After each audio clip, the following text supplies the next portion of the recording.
space, the final frontier. These are the voyages of the starship Enterprise. Its 5-year mission, to explore strange new worlds, to seek out new life and new civilization, to boldly go where no man has gone before. Greetings, salutations, and welcome to Retrek. I'm Captain Jim. With me, of course, are Admiral Elliot. Hi there. And Dr. Squee. Sausages! I mean, drag on. Very good. And, this week we're back. Sorry we had a break last week. I had a poorly car, needed fixing.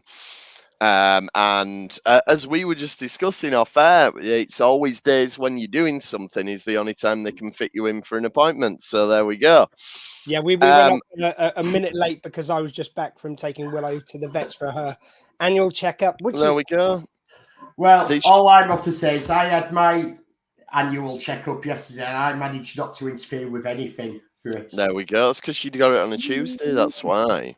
I mentioned my life correctly. It's like, they wouldn't ask a priest to do an assignment on a Sunday. They should know what we do and give us concessions for it. But anyway, okay, we're here to address Jodie's comment. You're 4 minutes late. I was 1 minute late, and then we were catching up, which was the other 3. Which is probably also caused by me being late. It is all Squeeze's fault. Technically, I was 1 minute late.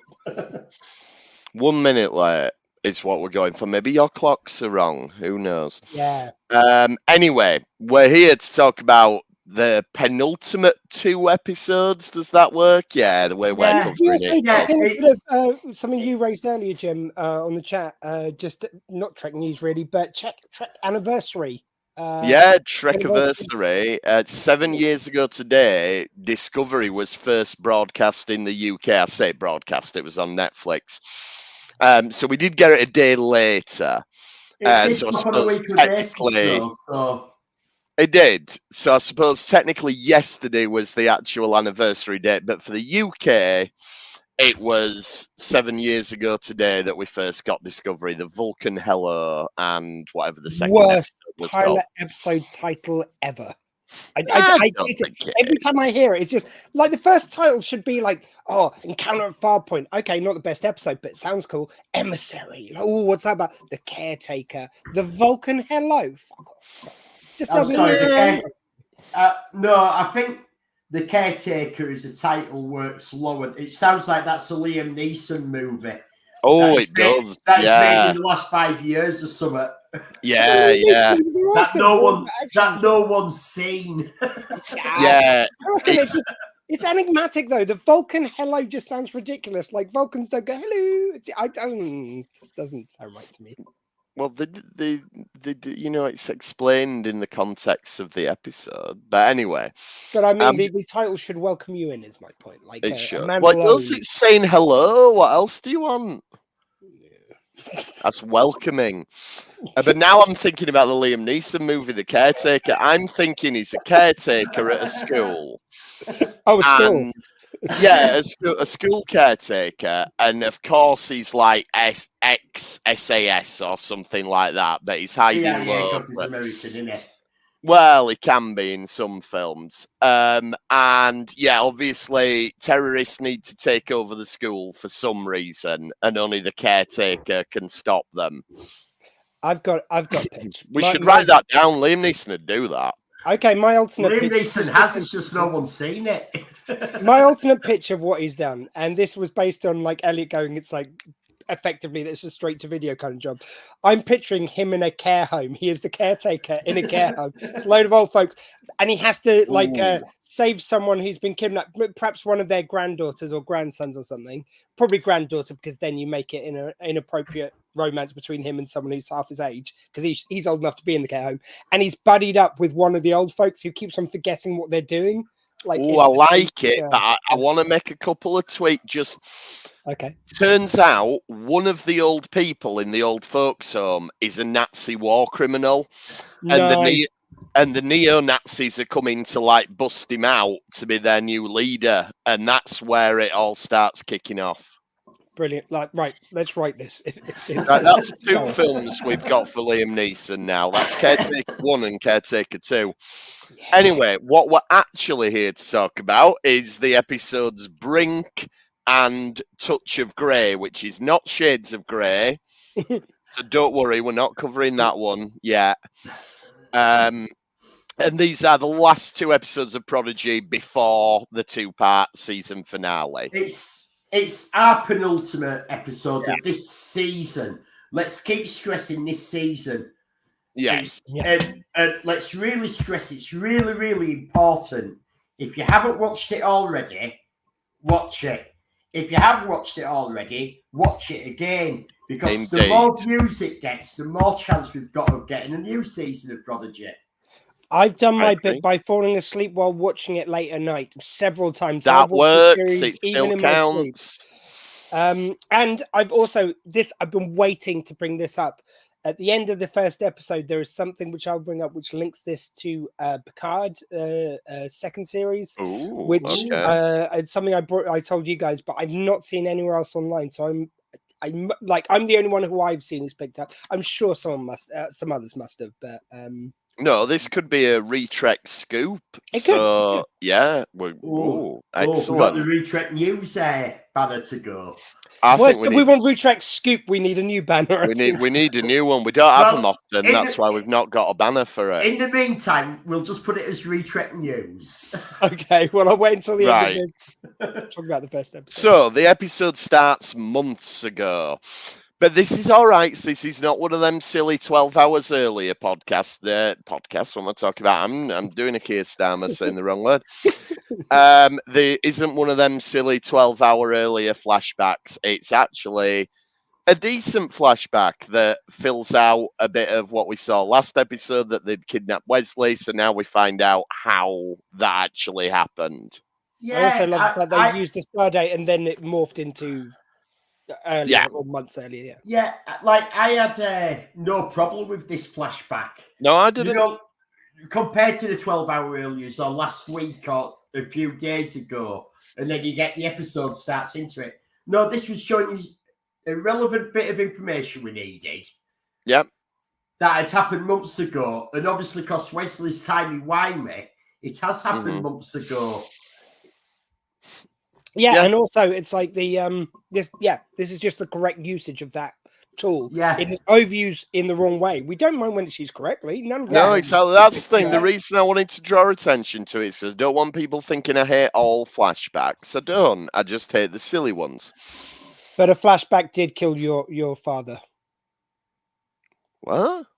No, it's an old movie trope. It's like oh, okay. Yes, yeah. That's why you don't want everyone to think that you hate flashbacks, but a flashback did kill your father. It's a whole. Yeah. That's why I have deep-seated hatred of them. Yeah. Anyway, so we find out how Wesley got captured, which fills in all the gaps as to how Asensi has been building these time bubbles and all the rest of it.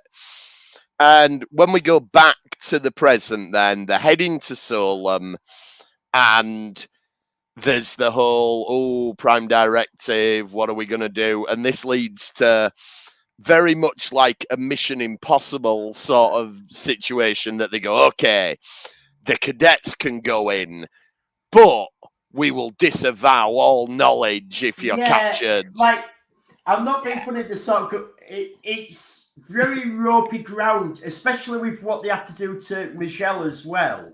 That the Protostar crew, who all season we've seen are now cadets with Starfleet, are okay to go on the mission because they're not strictly Starfleet yet.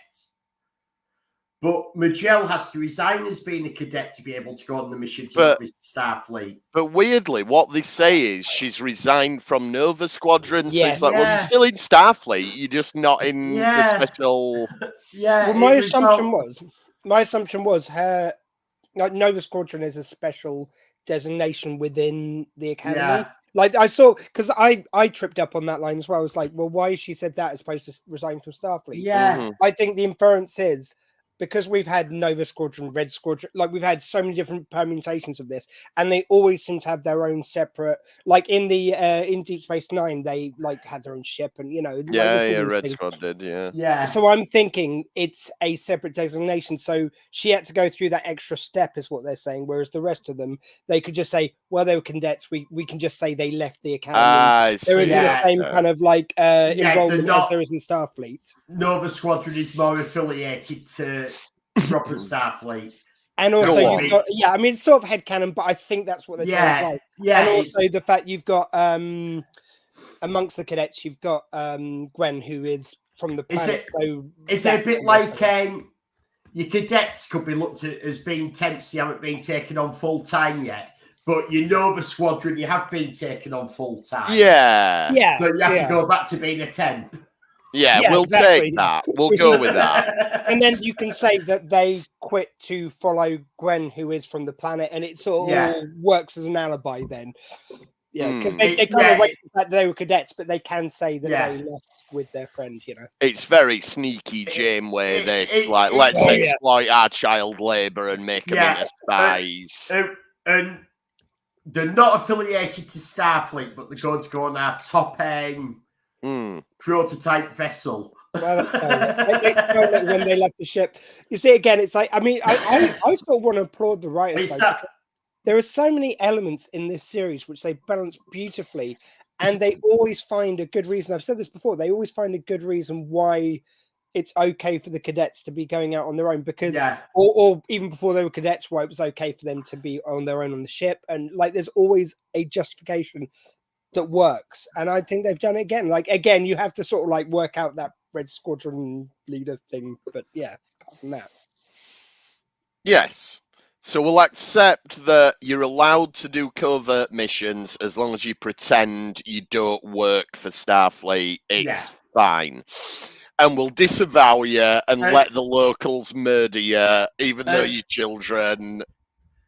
Like this, what I'm about to say is going to get paid off later, but not for 1 minute did I believe that Janeway, if they got captured, would not go try and rescue them, that she'd just leave them on the Very own. true. Oh, no, I love this. Like, this version of Janeway just gives no fucks. She will go rogue at the drop of a hat. Unless someone suggests, hey, you know, if you go rogue, we'll be with you. It's like, no, I'm going to follow orders. What, the one time when we offered to back you up? Yeah. You think you're going to go rogue? Now you don't want to do it? Yeah. And I think it's just to fuck people off. I think she's just she's like, fuck it. I'm Admiral Janeway. What the fuck are you going to do? It's very out of character for her to say that I will not come and try help you. Yeah, she's lying. That's true. She just will. Of course she's lying. But we do a little bit of sort of Chekhov's gun. Not Chekhov, the Star Trek character. I'm talking about the literary trope, Chekhov's gun. But we set up this idea. We've only got one site-to-site transporter. No, we've only got one, but we can only use it once. We can only use it once, so we're setting that up, and obviously that's going to pay up. So basically, we can't beam everyone up all at once, is what we're saying here. No, what they're saying is that they can only beam everyone up all at once. They can't. Sorry. One of them can't go, and then the others follow. They've all got to beam up together. Right, so they could have used it for as many people as they wanted. They've got a site-to-site transporter, but because of all the timey-wimey stuff that's going on the planet, they can only penetrate them shields once to do a transport, so they've all got to go at the same time. Either way, it sets up this idea that this is going to come into play at some point in the episode. But that's how it works. They could all beam off together. Yeah. No problem if they all were in a position where they could beam off together. Or two of them could beam off together if that's what it came down to. But the rest would be stuck then. Which is what it might do, but we'll get there. So when they get down to the planet, they're sneaking around in like this sort of cloaked bubble thing. Now I've got a problem with this because this goes against the Iconian Accords. Well, they're on Rogue. They've gone Rogue. They don't have That's to. true. True. Mind you, Okay. my problem was actually speaking of the same bit of tech. I almost forgot. So thank you.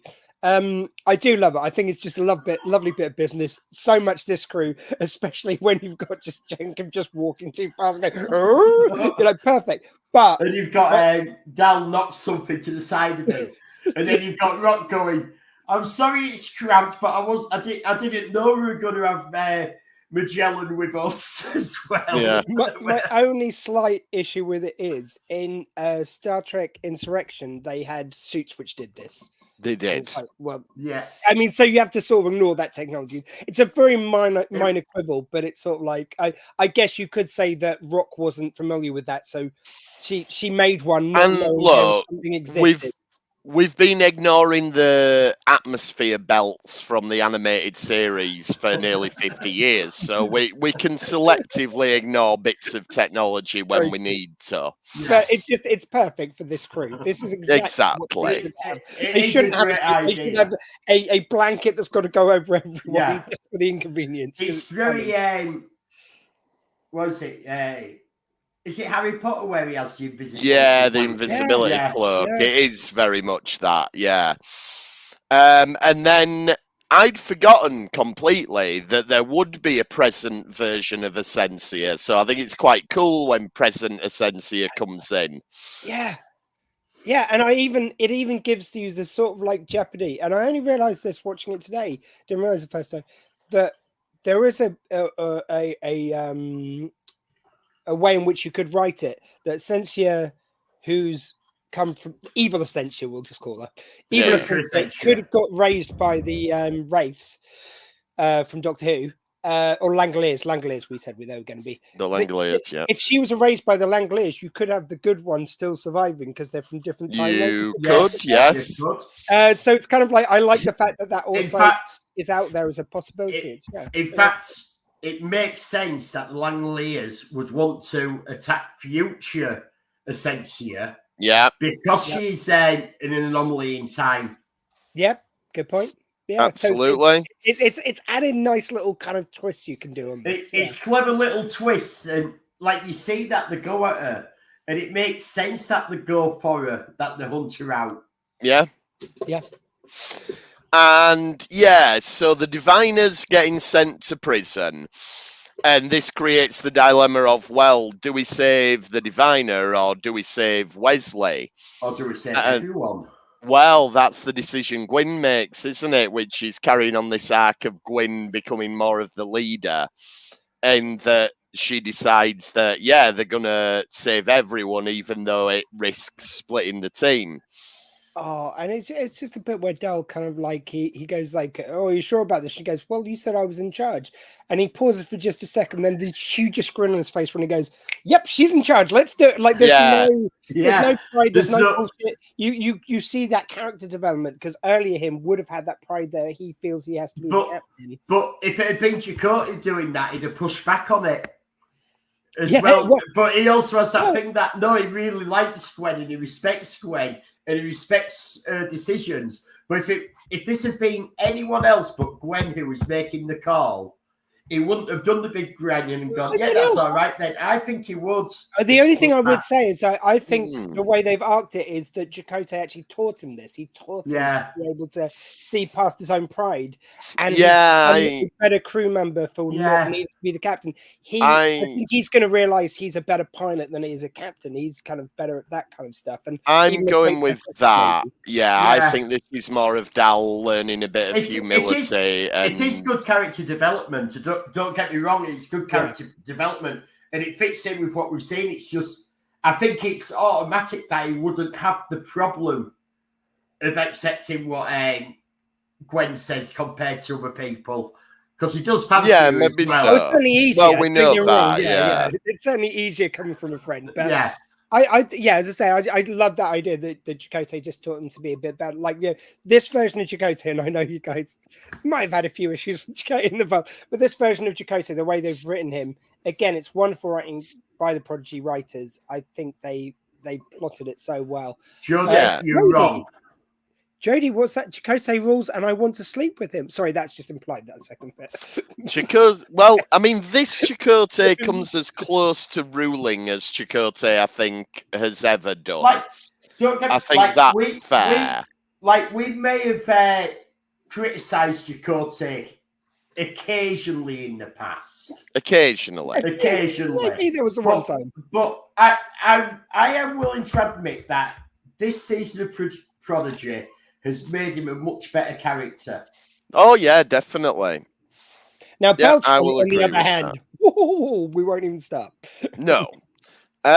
So this means we get to have a train, not a train heist, but a train rescue, which is as good as a train heist. Yeah. Which, you know, that's always good. Especially sci-fi train things, because Like- you get to have cool future trains. Now, these are cool future trains because they're almost flying through magnetic wing. Exactly. rings. Yeah. And also, it leads to Zero being able to do like a puppet show with a guard, like a Weekend at Bernie's style thing, which... Well, he's in the other team, isn't he? Oh, He's in sorry, that's the other team. That's the team. Wesley. That's the Wesley Wesley team, team. yes. Which they also managed to find Wesley, and this is where we find out that Wesley planned all of this to try and get them to the better timeline. So that's kind of his Doctor Strange giving Thanos the time stone moment, I Yeah. suppose. It's There's like one. Because again, I love. Sorry if I've ruined that, Trent. If we're ruining if I no think- one's seen Avengers, Spoilers. please mute us for the next couple of minutes. I think we're good for Avengers. I think Avengers Infinity War and Endgame are open season now, I Yeah. think. But I just I like the fact they did this thing as well of like it looked like kind of like at the beginning of the episode where you see the flashback and you see him, he outsmarts the guards and managed to kind of get them on their asses, but then doesn't think of the thing shooting them from behind. And I was thinking when I first watched this, like, oh, well, that's a bit dumb. Like if he can see the future and he can see everything, why can't he see that? And then when you see this, it's like, oh, he did. Like good. And I like it when they sort of wrong foot you a little bit just for Yeah. Yeah. great reveal. I like being kind of surprised and Yeah. even thinking that then they've not plotted out correctly just to prove they have. It's great. I love that. Yeah, I And did like that. speaking- Like, obviously, the crew do pull off both rescues really brilliantly. But it worries Wesley because they've split the crew, and this is where he now doesn't know what's going to happen. Is that, like, I like where it's going, where's the purple one? You know, the one that never agrees with you. And this, my friends, is the moment. So, Oh. I don't know why it was like I think it was the second time I watched this, but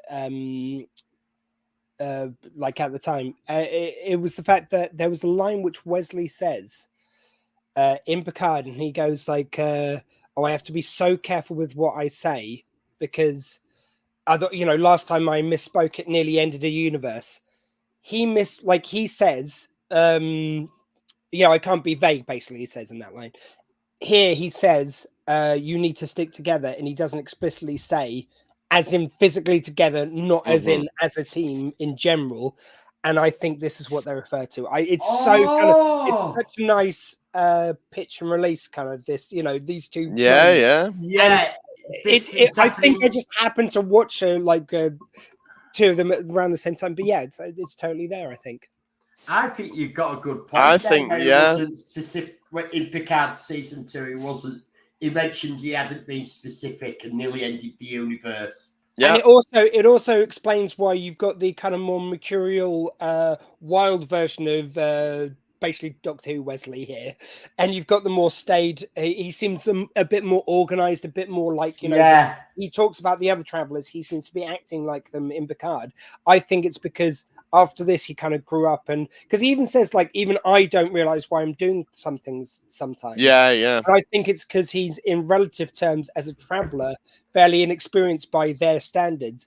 By the time we see him Picard, I think he's learned to, well, there are consequences. You can't just be chaotic like this. You have to follow the rules if you're going to be a traveler. That's a really I clever think you're spot, right. because Picard season 2 obviously came out several years ago, so you think of it in the past, but it's actually the future from what we see in here. For Wesley, Yeah, I mean, Yeah, even with the way they treat Wesley. I mean, sorry, I won't foreshadow stuff to come, but there's other things which Wesley does which fits so nicely into Picard, which is amazing. Yeah. Yeah, I agree. I think you're on to I something. think you've got a scoop there. Yeah, we go. That was your Retrek scoop. But Dal's team's got caught, and Essentia, sorry, I keep writing her name down wrong, now knows that the Diviner is going to be the one to defeat her. And this is where we bring in the transporter, and they make the decision to beam up Wesley and the Diviner rather than the crew themselves. I did like, though, that was done between Gwen and Dal without saying a word. Yeah. After saying a word, she just looks at him and goes, "Do it." Yeah. And he knows what to do, and he uses his stupid hair that can move and stuff to pull it out of his back and throws it at Wesley to catch. Yeah. But she doesn't say what to do to put it, but them two are in tune together. But they have a really lovely kind of, she does have a really kind of cool sounding line of like, when you know what to do, it's time to just do it. You know, it's like, it's not that, you know what I mean? It's like, there's a really cool sounding line, which just is always nice. And Wesley winds up on the bridge saying he doesn't know what happens next. And that's where we leave this episode. So before we start the next episode, Jodie says, can we give a shout out to her kids, Nathan, Adam and Henry, and tell them to watch Prodigy? Yes, they must watch Prodigy. Nathan, Adam, Henry, and every other kid and every other adult ever born in the world, ever, watch Prodigy. Watch Prodigy. We do want more Prodigy. And she didn't mention them, but Meg, if you're watching as well, and anyone else, and all get your own Netflix accounts, so because I'm sure that'll help the algorithms as well, because they don't just want to see one user watching it over and over again. They want to see new subscriptions, especially to watch Prodigy. So Jodie, get each of your kids their own account. Yeah. We'll make them get it themselves and go from there. Meg's girlfriend as well. Like all of them, just everyone. Indeed. So there we go. We will monitor how many, well, Netflix will monitor how many people sign up to Netflix, especially to watch Prodigy. So the more people that do, the better. Happy Comic Book Day. Is it Comic Book Day? Chat and recheck. Good evening from the UK. Happy Comic Book Day. We're in the UK as well, so we are in the UK. But is it Comic Book Day? Anyway, if it is, hi Rose and welcome. We will go get comic books. So the next episode is Touch of Grey, which, as I say, is distinct from Shades of Grey, not least because it's not crap. So, to be fair, that is a fair description of Shades of Grey. And they do something here which it made me think of an episode of Quantum Leap, actually, because they show a scene, but they show the lead into it from a different perspective. Yeah. Which in Quantum Leap, the leap was always seen when Sam leapt in, but there was one where he leapt into a vampire, I think it was. Oh, I remember that one. At the end of the episode, you saw him in the imaging chamber, and you see the fangs and everything on the person he's leapt into. Whereas, because Al was talking to Ruth Westheimer, which was the previous person who Sam had leapt into, so it ended with Al talking to Ruth, and then when there was the leap, you saw Sam's body changing into the next person, and then at the beginning of the next episode, you saw him leaping into this coffin, as it turns out to be. So, like that didn't usually, but anyway, just this kind of reminded me of that because you don't usually. Star Trek, if there's a part 2, you usually see the recap from what we saw before, whereas the same perspective. I like playing with the format a bit. And this one, even though this is technically a moments earlier flashback, I'm all right with this one because it doesn't outstay its welcome. you don't realise what it's doing at first. So you get that nice moment where you go, oh. And so, yeah, I'm happy with this. It's Janeway and Chakotay having a bit of a chat. Yeah, and Janeway says more than I think, even like we've seen in this timeline. Obviously, Chakotay and her have a little bit of a frisson going on, but she goes, "It's like, oh, with you back, it makes me want to go back to the farm in where was it? Iowa? Or, no, it's not Iowa. Yeah. Well, yeah, she's trying to get away from him. I didn't think that was the implication myself, but I could be wrong. Like I took it that he had drove her to want to retire. Now he's That's back. it. Yeah, he's like, oh, I might retire as well. No. You've been out of it 10 years. You need to get your own command and maybe go somewhere into deep space. I've been having an absolute blast without you. I've had these awesome ships I've been able to play on, and now you're back. I'm bored. I'm off to retire. Yeah, that's it. I'm going to let you have your Chakotay bashing, but that was clearly them going to smash down on the farm. Yes, of course it was. Clearly was. But then, to cheer her up, he goes, oh, by the way, it's the anniversary of the launch of Voyager. Yeah, because that was a big success, Chakotay. She lost it. You know, that's not necessarily a high point of a career to remind her of. Actually, I will pull you on that. Oh, sorry. Janeway never lost Voyager. She always knew where Voyager was. That's true, yeah. It was just Starfleet didn't know where Yeah, it she was. just lost the Alpha Quadrant, yeah. But she gave the family. She knew where the Alpha Quadrant was as well. Okay. But my point is, it's maybe not the high, but it's like... I don't know, because they always like, no, okay. Especially when we get to late seasons, the celebrators, the journey, they become this big family and all that. Voyager is a major part. She learned how to defeat the Borg on behalf of the entire Federation. Okay. So let's say the captain of the Titanic had left. I happen to really like Voyager. And 20 years later, the captain of the Titanic's feeling a little bit down.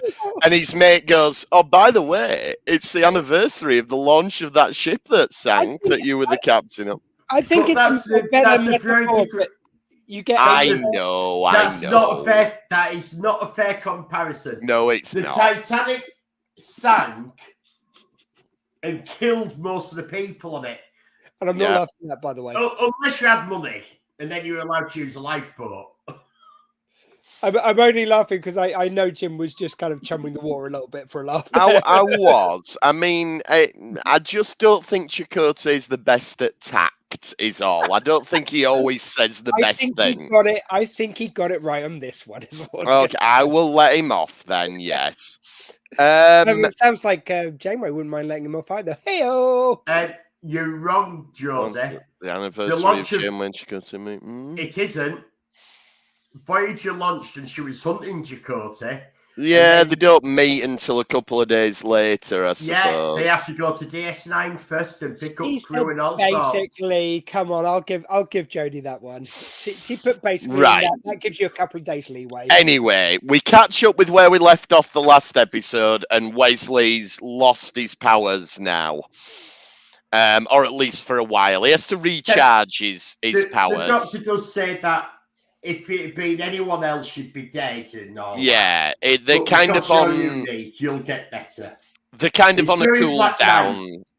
Yeah, they're on a cool down, like in video games where you use your ultimate ability. You have to wait for the meter to fill back up before you can. Can we talk about it again while we're there? Because they put in a Star Trek trope I didn't even realize was a trope until this moment.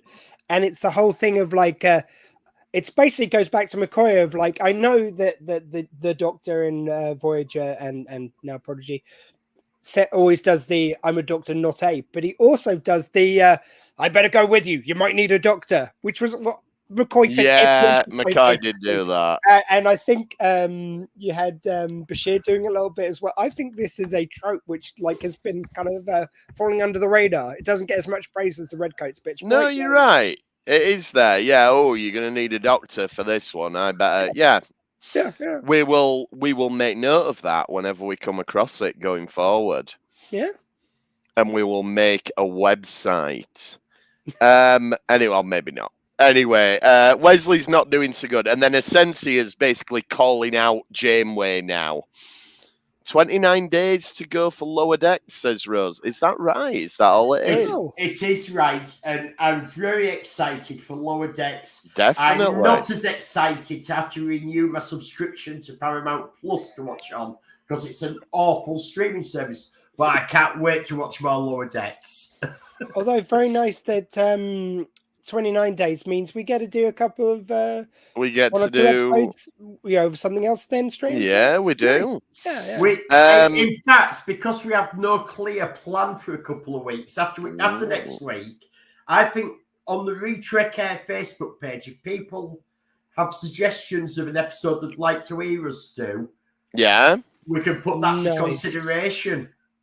Yeah, let us know. It saves us having to think of an idea. It does. It does. The only ones that are completely off the table, obviously, are ones we've already covered, and Spirit Folk and Fairhaven. They are off the table, so we have plans for them. I thought you were going to list every episode we've ever covered. It's like the only ones which are off are. Shit, we've only got that much. Not quite. Wait, this is episode 252. I can't remember. We have covered a fair few. Anyway, it's not just the Doctor. All the big names are going on the away team. It's one of them where it's like, right, we're doing a Kirk. We're taking down all the main cast members for this one. Well, of course you do. Yes, exactly. And Gwyn's having a bit of a crisis as well. We're leaving the pardon me. And we're leaving the guy who was in Hamilton, who's the first officer. Yeah. We're leaving him there to babysit the Tribble, which is just lovely. I love that. He goes, and then he kind of gives a little smile, like he's like, "Yeah, sorry, I'm into this." Yeah, exactly. And Gwyn's feeling a bit down, and see, this is better sort of counselling. They say, well, no, you still rescued Wesley and the Diviner, which has helped the overall situation. Yeah. So, and you got him off the planet, so he's away from Essentia. So him stopping it is still open. Exactly.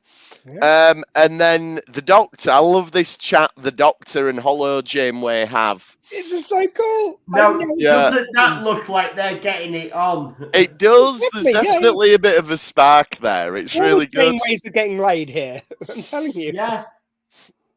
Well, it makes sense as well that Hollow Janeway would be really impressed by Hollow Doctor, because Hollow Doctor has the hard air light drive. Also, it's very easy to assume that Red Dwarf Janeway is going to like Hollow Janeway is going to be like Janeway. Like, it's down to like they take so much of the personality, but their lived experiences as well as the bits you don't end up taking. Yeah, exactly. You could program every fact you know about me, but it wouldn't necessarily translate if you put it into hologram as me. Well, unless you took a brain scan. It's that thing if you did an identical clone, including brain scans. Yeah. Everything identical, and then put them in two completely separate situations. Within several years, they'd be very different people. Very true, but I get the feeling also it's like, and again, where they're coming from, like she knows she's a hologram. That changes her viewpoint and everything. It does. It's just really clever writing, I think. Hollow Janeway's a fan of the Doctor's work, which is cool, and obviously that butters the Doctor up better than anything else. Then we get on the actual mission, and there's this really good bit where you've got Wesley. And he's actually getting to fly a ship again, and he's sort of pardon the pun, but re-engaging with things that he did when he was a human. And yeah, because he also gets a line where it's like, "Oh, sugar, I forgot because I go through portals and stuff. Like I forgot about quads. Like you've got to work those out, haven't you?" And this is where he talks about Beverly as well. So we've had a scene with Beverly asking about Wesley, and now we've got a scene with Wesley asking about Beverly, and isn't it Janeway brings it up, and then he goes like so sheepishly. I love this. He's so sheepishly goes, oh, how is she? And she goes, well, why don't you ask her yourself? Oh, that's like a Janeway smackdown. Again, don't fuck with Admiral Janeway. She does not give a fuck, I'm telling you. It's true. Yeah, she'll tell you how it is. But then Essentia, as we sort of alluded to earlier on, does lock them in almost like an arena with a Langolier. Yeah, and she's managed to capture a Langolier. Yeah. She's got a dog collar on it. A fancy dog collar, but it is a collar. Mm. Yeah, no, it's really nice. Yeah, sorry. No, that's... And it's, we've seen sort of how dangerous they are and everything. So it is a good setup.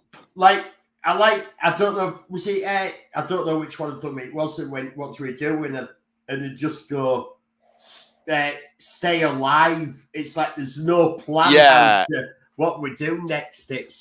I mean, we know that shooting them with a ship's phasers gets the job done, but when it's in a much more confined situation with no ship's phasers, there's a definite danger going on. So, I mean, and it's somewhat about now that Wesley says that line that I don't even sometimes know why I do. Yeah. So it's like it made me think it's like, so I wonder if that implies that even though he doesn't know what's going to happen next, if part of his brain has plotted out a solution, like they're like if this was part of his plan, but even he doesn't know. It's like there's so many layers you could go down. Yeah, or it could be a case of if he sees something playing out, but it doesn't necessarily make sense to him. So he might look at something and go, well, I obviously do that, and that's what I'm supposed to do, but I can't imagine why I wanted to do that. Yes. You know what I mean? It's sort of, I know I must do, but I don't get it.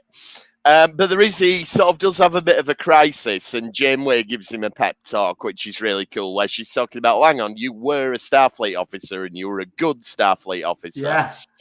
So, let's tap into that. You don't have to have all the powers to be useful kind of thing. And it's just, I mean, they're just so good at throwing in like these little lessons and these little moments. Like, something we didn't say, like, is it the end of the last episode, or is it, there's like the shot with the two ships together, or is that the end of the second episode? The shot with the two, that was last week when we had the shot of the two there's ship. another one here. Like, it's at the start. All right, yeah. Do we have one at the start of the episode? I think we do a few times. There's this lovely shot where they're about to go into like the action of it, and I think it might be the end of this episode, but they're just lovely shots. It's just there's so many moments like that in these. There's so many classic moments. There's so many, like again, it's like you don't have to be a time god to save the day. You can just be a person who kind of does things the right way, and it's just one of those moments. I just really think Prodigy gets the essence of what Star Trek is, and it absolutely does. And Rose says, "Have we thought of doing Lower Decks season 1 to 4?" Well, we already covered them, So there's a playlist on my YouTube channel you can watch. There's a playlist on the YouTube channel. There's the podcast feed, and we've covered every episode of. We do Lower Decks. Obviously, Rose is new to us, so thank you for joining us, Rose. And thanks for giving us an excuse to do a plug. Always appreciated. Yeah. But when we do Lower Decks, we take the episode, we watch it, and then we pick from all the Easter eggs another episode that links into review at the same time. So they're really good fun how we do it. Yeah, we're looking forward to Lower Decks. There's scattered episodes from the golden and silver ages of Star Trek, if you will. The current age, all the new Trek that's happened in the last so many years, we've covered them all as they've happened, and then we're dipping back into original series, everything Voyager, else, and Enterprise. Yes. The animated. Those six are the ones which we haven't covered everything from. Everything more new, we've covered it as it's gone. So that's the pool you're picking from, is those 6. So Essentia kills Janeway. That was the whole plan, was to get Janeway off the ship and kill her. But It's the Doctor pretending Now- to be Janeway. Now, don't you love when he's being shot and he's lying on the floor and he's going, can't maintain pulmonary action. Yeah. Breath's getting shorter. Why? Falling. The end. Close. The end. Darkness. Nothing. Why haven't they thought to do this with the Doctor more often? Like, It's this just is brilliant. such a good idea. Because they Yeah, know. It's yeah, just good so- point. It's just so brilliant because he's using he obviously isn't used to acting like other real people that he knows. Yeah. But he does. We've seen him do amateur dramatics and stuff and all that. So he's using his amateur dramatics and his writing skills on board with acting like he's Janeway. So you get this really hammy death. Yeah. And It reminded me very much of something that you'd see in the theatre with something like Shakespeare and all that. Well, Oh, yeah. And it's hard baked into his character because with Lewis Zimmerman, they showed that he got his ego and his inability to step outside of himself to go. It's like, not everyone would know about pulmonary systems or talk like that. Yeah. Not everyone would be going. It's like when he swapped bodies with 7 of 9, he's going, it's like, well, that Doctor is a bloody genius, isn't he? You know, it's like he can't get over his ego. And Yeah. it's consistent as well. And meanwhile, they manage to free the Langolier, which leads to the escape, and ultimately leads to the Diviner inciting a rebellion. And it kind of brings back feelings of when Legate Damar began the rebellion in DS9. And can we also throw in, I just love the fact that even though they, as we mentioned before, they allow all the characters to not be confined to, so because Rock's big doesn't mean she has to be security. She can be like what she wants Science. to be. You're not confined to what you look like. You know, it's like that's a really great message.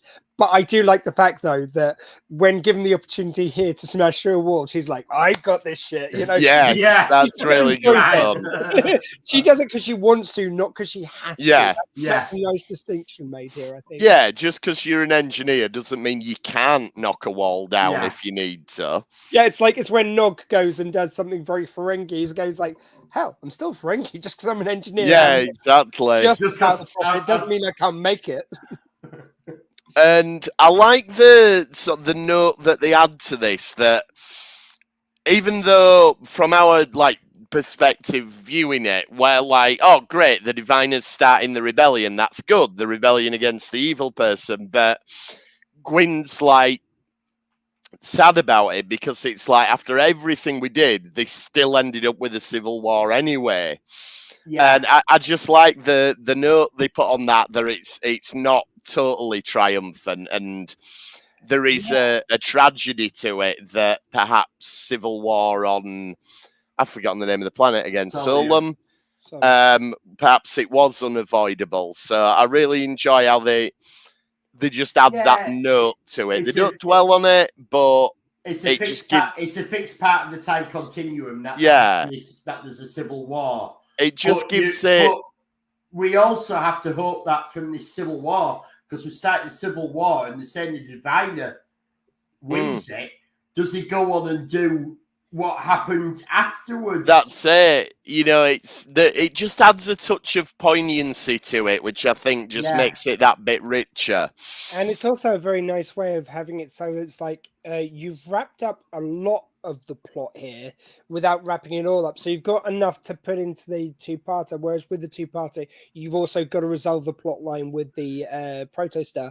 So you've got enough plot to keep going with whilst leaving room for the other plot you've got. And where it's going to end up, where all your characters are going to end after it all. Like, it's very clever because we have a 2-part season finale, which is what you'd expect to tie everything up. But this is actually a 4-part season finale. That they've done. And they've been really clever doing that. I mean, it has separate names, but it's literally going on. It's all about. It's become totally serialized at this point. I actually double checked because when I saw these 2 episodes were different names, I was like, surely this is a 2-parter because basically it is. It's just It is, and it's like we've been really lucky how this season has actually fallen with us doing two episodes a week. That every time we've had, even when it's not called a two-parter, but obviously is, that they've fallen together, that we can cover them at the same time. Am I remembering correct? Like previously, the way they released it was one half, second half, or was it weekly? That's how they did season 1. That's how they did season we got 1. 10 and I then 10 wonder if again. the original idea with this one was to change that, because a lot of series have changed from doing big drops of like either half series or whole series to doing weekly. I wonder if this was meant to be released in couplets, because the two Maybe, yeah. it feels like you're saying, Elliot, it does feel like every 2 episodes is a story into itself. And that's how they used to do Saturday morning cartoons as well. They'd have like an action hour, and they'd often do 2 episodes back to back. So maybe they were aiming for something like that. Who knows? It reads like that. It might just be the way it's. But it does finish on this brilliant sort of triumphant note where they all agree to help, and they have Starfleet United will overcome.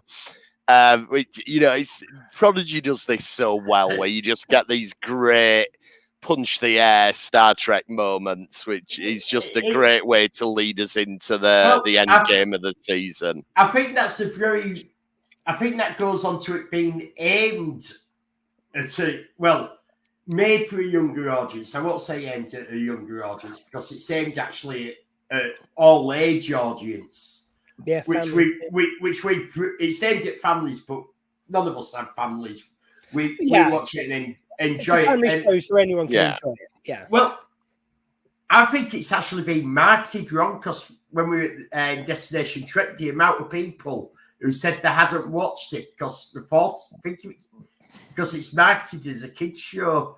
And it's like, no, it's not. It's bloody amazing Star Trek. Yeah, I mean, it feels like the original series for that. For being aimed at everyone, I kind of miss Star Trek being aimed at everyone. I think it should have been. I think it should have been marketed as more as aimed for everyone, as opposed to how it was marketed, aimed for young kids to watch with the family. And there is a distinction between them two things. Yeah, it should be sort of getting that Doctor Who market where it's. Well, yeah, you see, for me, because like Lower Decks is something in itself that was always aimed at the adult market. That should be what it is. But every other series, like Discovery and Strange New Worlds, I don't think you actually have to change anything profoundly about the kind of structure and the plots to make them family shows. And that, to me, is where Star Trek should live. I think they get lured away too much to appeal to the people who grew up with it who are now adults. Whereas, like, over the years, so many young people have got into Star Trek, and that keeps it going. Yeah. I think you do need more of this, more family-oriented to Star Trek, because who doesn't want to watch it with their, any young people in their lives? Anyone in your life you can introduce to it. But my point is that it's marketed wrong. That it's marketed as being a kids' show. Well, it's barely marketed at all, which is one of the problems. But the parents can watch with them, whereas it should have been marketed. It's accessible for anybody. Yeah. Totally. Well, that wraps up these episodes then. We will be back. Go on. So just one more thing. Just when we were saying about like where they wrap it up and they've got the lovely Star Trek moment. I mean, did you guys, and I know, again, we were talking about Chakotay and how he's better written here. The bit where Murph leaps into his arm and they have a hug. I'm sorry, that got me. I know about you guys, but I just had to shout out that little moment. I like Murph, and I think like Murph. Yeah, and I think CBS marketing need a serious word with them. Why haven't I got loads of Murph toys yet? I mean, look, between you and me, if Murph jumped into the arms of Hitler, I might go like punch the air for a moment before going, no, that's bad. Like because Murph's so cute, he would distract you from the evil because he's so nice. We love Murph. We do love Murph. Rose is asking when we'll be back, which we're about to go through with you. So we will be back next week. Our marketing department, we love you. You're great. We will be back next week, Wednesday, 6 o'clock, all being well, and we'll be covering the finale of Prodigy. And please come join us on the Facebook group. Come and join us on the Facebook group. Just search Retrek Podcast on Facebook. and come join us. Yeah. And we advertise all of the every week on there when it'll be coming out. On Twitter we're at RetrekPod, we're retrekpod@gmail.com. As Elliot said, you can find us on Facebook, all the socials, including Retrek Model Studios on YouTube. And surprise, I've actually put 2 videos out. I know you have. Making progress on this TOS phaser. It Excellent. almost looks like the TOS phaser from the series now. And Dr. Squee, what have we got going on with the Dr. Squee show? Fuck all this week, if I'm honest. Between meeting up with these beautiful reprobates and many others at Nerd Night this weekend, big shout out to Madam Misfit and Adam Washington. And I've started rehearsals for my play, which I'm going to be in later on in the month. So it might get a little bit patchy here and there with the Dr. Squeeze show, but I will try to bring you some new episodes over next month. And if not, there's all the back catalogue on there as well. Go to youtube.com/Dr. Squee and you can catch up on all the old episodes. Thank you. And I'm sure the next week will go fast for everyone. And in honor of Discovery's anniversary, let's fly. Yeah, let's fly. Hang on, we've got a let's fly. There it is. Let's fly. Oh, let's we got to say it again. Tragon. We've got and thanks for trekking with us this time. We will see you next time on the Retrek. Thank you. Goodbye. Drag off.